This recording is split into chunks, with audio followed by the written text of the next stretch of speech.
Hi everyone, welcome to health insight. আমি dietician Sharmistha রায় দত্ত। আজকে কথা বলবো পিসিওডি এবং পিসিওএস প্রবলেম নিয়ে। পেশেন্ট কাউন্সেলিং করতে যখন আসছে, দিনের মধ্যে 10 জন পেশেন্টের মধ্যে 7 জন পেশেন্ট সমস্যা নিয়ে আসছে পিসিওএস অথবা পিসিওডি অথবা সিস্টজনিত সমস্যা। কিন্তু এদের বয়স সীমাটা কতটা? 19 বছর থেকে 25 বছরের যে এজ গ্রুপ, বিশেষত মেয়েদের মধ্যেই এই সমস্যাটা তৈরি হয় এবং তারা প্রথমে বুঝে উঠতে পারে না যে তাদের পিসিওডি বা সিস্ট গঠিত কোনো সমস্যায় তারা সম্মুখীন হয়েছে। তাহলে তারা বুঝবে কি করে? প্রথমত দেখা যায় যে 2 থেকে 3 মাস তাদের পিরিয়ড, মাসিক যে মেনস্ট্রুয়েশন সাইকেল আছে সেটা হয়তো অফ হয়ে গেছে, তখন তারা সমস্যাটা তাদের পেরেন্টসদেরকে জানে এবং পেরেন্টস তখন ভাবে যে এই ধরনের সমস্যা তো আমরা আগে কখনো ফেস করিনি, তাহলে আমার মেয়ের ক্ষেত্রে কেন হচ্ছে। দে গো ফর ডক্টর, তারা ডক্টরের কাছে যায়। তখন ইউএস যে রিপোর্ট থেকে বোঝা যায় যে হয়তো মেয়ের সিস্ট তৈরি হয়ে গেছে অথবা সেটা দীর্ঘদিন থাকতে থাকতে পিসিওএস সমস্যা অথবা পিসিওডিতে পরিণত হয়েছে। সেই ক্ষেত্রে থেকে দেখা যায় যে কিছু কিছু এজ গ্রুপে, বিশেষত যারা আনম্যারিড, তারা অনেকেই এটা নিয়ে চিন্তা করে, আবার অনেকেই অতটা গা করে না। ঠিক আছে, হচ্ছে নিজেদের লাইফস্টাইল, নিজেদের চাকরি বা পড়াশোনা নিয়ে ততটা তারা ব্যস্ত থাকে। কিন্তু তারা তাহলে এটাকে নিয়ে ভাবছে কারা? এটাকে নিয়ে যখন বিয়ের চিন্তা আসছে বা আফটার ম্যারেজ কনসিভ করার কথা ভাবছে, তখন গিয়ে তারা এটাকে নিয়ে চিন্তিত হচ্ছে। কিন্তু আমার বক্তব্য হচ্ছে, যখন আপনাদের এটা ধরা পড়ছে তখনই আপনারা সাবধানতা অবলম্বন করুন। ফেলে রেখে লাভ কি? ভবিষ্যতে তো আমাদের এটা আরও বেশি সমস্যা তৈরি করবে। তাই জন্য যখন সমস্যাটা যেই বয়সে ধরা পড়ছে সেই বয়সে ডক্টর দেখান। দেখা যায় এই পিসিওডি বা পিসিওএস সমস্যায় দু রকমের হয়। প্রথমত যারা খুব রোগা বা আন্ডারওয়েট তাদের ক্ষেত্রেও দেখা দিচ্ছে, অথবা যারা অনেকটা ওভারওয়েট বা মোটা অতিরিক্ত তাদের ক্ষেত্রেও কিন্তু এই সমস্যাটা দেখা দিচ্ছে। হ্যাঁ, পিসিওডি বা পিসিওএস সমস্যাটা ওবেসিটির সাথে কিন্তু সম্পর্কযুক্ত। এবার আমি আপনাদেরকে বলে দিই যে এটাকে কিভাবে কন্ট্রোল করা যেতে পারে। আমরা তো বারবার বলছি যে লাইফস্টাইল ম্যানেজমেন্টের মাধ্যমে, লাইফস্টাইল মডিফিকেশনের মাধ্যমে। সেই লাইফস্টাইল মডিফিকেশনটা মেইনলি হচ্ছে খাওয়া দাওয়া, মেইনলি হচ্ছে ডায়েট এবং তার সাথে লাইট ফ্রি হ্যান্ড এক্সারসাইজ, হালকা লাইট ফ্রি হ্যান্ড এক্সারসাইজ। ডায়েটের মধ্যে আমরা এটা করতে পারি, ব্রেকফাস্টে যখন আমরা সকাল হয় আমরা কী খাবো ভাবতে ভাবতে আমাদের দিন কিন্তু শেষ হয়ে যায়। তখনই হাতের সামনে কিছু না পেয়ে আমরা বিরিয়ানি বা আগের দিনের বাসি বিরিয়ানি থাকলো ফ্রিজে সেটা খেয়ে নিলাম, বা কোনো পেস্ট্রি থাকলো সেটা খেয়ে নিলাম। কিন্তু ব্রেকফাস্ট শুড বি হেলদি, সবসময় আমরা এটা বলে থাকি। তো ব্রেকফাস্টের মধ্যে আজকাল সবার বাড়িতেই কিন্তু ওটস ব্যাপারটা রয়েছে, ওটস খাওয়ার প্রচলন রয়েছে। তো ওটসের গদবাদা ভাবে রান্না না করে ওটসের একটু ডিফারেন্স কিছু তৈরি করলাম, ওটসের চিল্লা বানিয়ে খেতে পারলাম, সেটা রাখতে পারি। অথবা কিউনিয়া যে সিডসটা পাওয়া যায় সেটাও কিন্তু এখন আজকাল যারা একটুখানি ডায়েট নিয়ে পড়াশোনা করছে তারা কিনছে।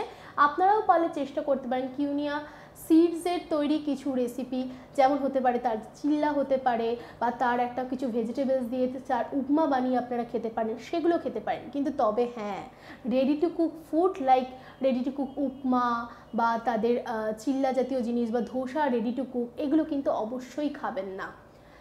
ব্রেকফাস্টের মধ্যে এছাড়া অন্য কিছু, যেটা আমরা যদি পুরনো খাবারের মধ্যে ভাবি যে হ্যাঁ নর্মাল আমি 2টো রুটি খেলাম, তার সাথে প্রচুর পরিমাণে সবজিটাকে সতে রান্না করে খেলাম এবং তার সাথে ডিম সবার বাড়িতেই থাকে, একটা ডিম সিদ্ধ নিয়ে নিলাম, সেটা কিন্তু একটা হেলদি পুরো কমপ্লিট ব্রেকফাস্ট। এটা আমরা করতেই পারি, কিন্তু আমরা সময়ের অভাবে করতে চাই না, কিন্তু চেষ্টা করলে করতে পারি।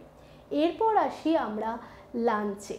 এখন প্রত্যেকেই ওয়ার্কিং, তো ওয়ার্কিং থাকার ফলে অনেকেই লাঞ্চ বক্স ক্যারি করতে চায় না, বা আবার অনেকের অফিস ক্যান্টিনে প্রভিশনটা থাকে, তো তারা সেখান থেকে ভাত বা রুটি খেতে পারে, সেই কোয়ান্টিটি তাদেরকে বলে দেওয়া হয়।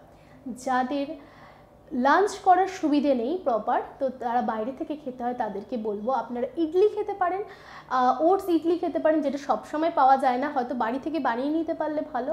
অথবা আপনার চালের যে ইডলি হয় সেটা খেতে পারেন, ইডলি সবসময় প্রেফারেবল। তবে হ্যাঁ, কোকোনাট চাটনিটা আপনারা না খেয়ে জাস্ট অনলি সাম্বার দিয়ে ইডলিটা খান। এছাড়া আমি বলবো যাদের খুব একটা সমস্যা নেই বা আপনারা হেভি টিফিন ক্যারি করতে পারবেন, তারা আপনাদের নিজেদের বয়স এবং উচ্চতা অনুযায়ী বা ওভারওয়েট আছেন কিনা কতটা কি তার অনুযায়ী রুটি কত গ্রামের রুটি নেবেন, কত গ্রামের ভাত নেবেন, সবজি কতটা নেবেন, সেই অনুযায়ী একটা ডায়েট প্ল্যান তৈরি করে দেওয়া হয়। সেই পরিমাণে আপনারা নর্মাল একটা মাছ দিয়ে নিতেই পারেন। যাদের ক্ষেত্রে সেটাও সমস্যা যে এতগুলো বক্স কি করে ক্যারি করব, তাদের জন্য বলে থাকি যে একটা নর্মাল রুটি করলেন, হাতে গড়া রুটি, তার মধ্যে একটা এগ হোয়াইট অমলেটকে বসিয়ে নিয়ে সোয়া চাং, খুব একটা বেশি নয়, 5টা থেকে 6টা সোয়া চাং এবং ক্যাপসিকাম, শসা, টমেটো পেঁয়াজ দিয়ে মাঝখানে দিয়ে সুন্দর করে একটা রোল করে একটা ছোট টিফিন বক্সে করে নিয়ে চলে গেলেন। এটা খেতেও অনেকটা ভালো লাগে এবং মনেও হয় না যে গদবাদা ওই ভাত রুটিই খাচ্ছি, এবং ক্যারি করতেও সুবিধে। এই ধরনের আপনারা লাঞ্চে রাখতে পারেন। এছাড়া যদি মনে করেন যে না আমি রাইস বেসডই খাবো, ভাত না খেলে আমার দুপুরবেলা চলবে না, বা প্রতিদিনই কেন আমি ভাত খাবো শুধু, তাদের ক্ষেত্রে আমি বলি যে হালকা করে কিন্তু ফ্রাইড রাইস করে নিতে, অল্প তেলে ভাতটাকে একটুখানি ক্যাপসিকাম, গাজর, বিট সমস্ত কিছু দিয়ে সোয়া চাংস অ্যাড করে দিয়ে আমরা ফ্রাইড রাইস করে নিতে পারি, অথবা চিকেন কিমা আমরা বানিয়ে রেখে দিতে পারি ফ্রিজিং করে, এবং সেই চিকেন কিমাটাকেও কিন্তু ওই রাইসের মধ্যে অ্যাড করে হালকা ফ্রাইড রাইস কিন্তু আমরা লাঞ্চে আমরা নিতেই পারি। এইভাবে অল্প তেলে রান্না করে লাঞ্চ আপনারাও করতে পারি, যেটা খুবই হেলদি হবে এবং টেস্টি হবে। তাই গদবাঁধা ওই সিদ্ধ খাবার না খেয়ে এই ধরনের টেস্টি খাবার খেয়েও কিন্তু ওবেসিটি কন্ট্রোল করা যায়, এবং ওবেসিটি কন্ট্রোল করলেই পিসিওডির সমস্যাটা অনেকটা কমে আসবে, কন্ট্রোলে চলে আসবে। এবার আসি একটা খুব গুরুত্বপূর্ণ বিষয়, সেটা হচ্ছে স্ট্রেস, যেটা আমি আমার অভিজ্ঞতা থেকে শেয়ার করছি।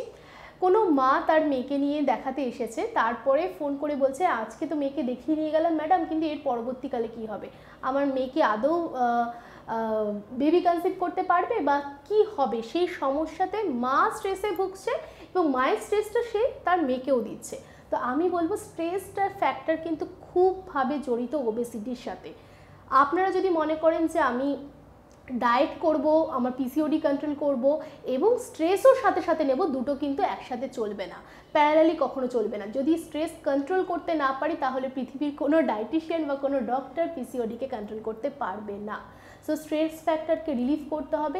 এটা খুব একটা বিরাট বড় সমস্যা নয়। যখন সমস্যাটা আপনাদের ধরা পড়েছে সেই মুহূর্তে আপনারা সেটার সমাধানের চেষ্টা করুন, ডাক্তারের কাছে যান অথবা ডায়েটিশিয়ানের কাছে যান, যেভাবে আপনাদেরকে ফলো করতে বলছে সেভাবে শুধু ফলো করুন, তাতেই মুক্তি পাবেন।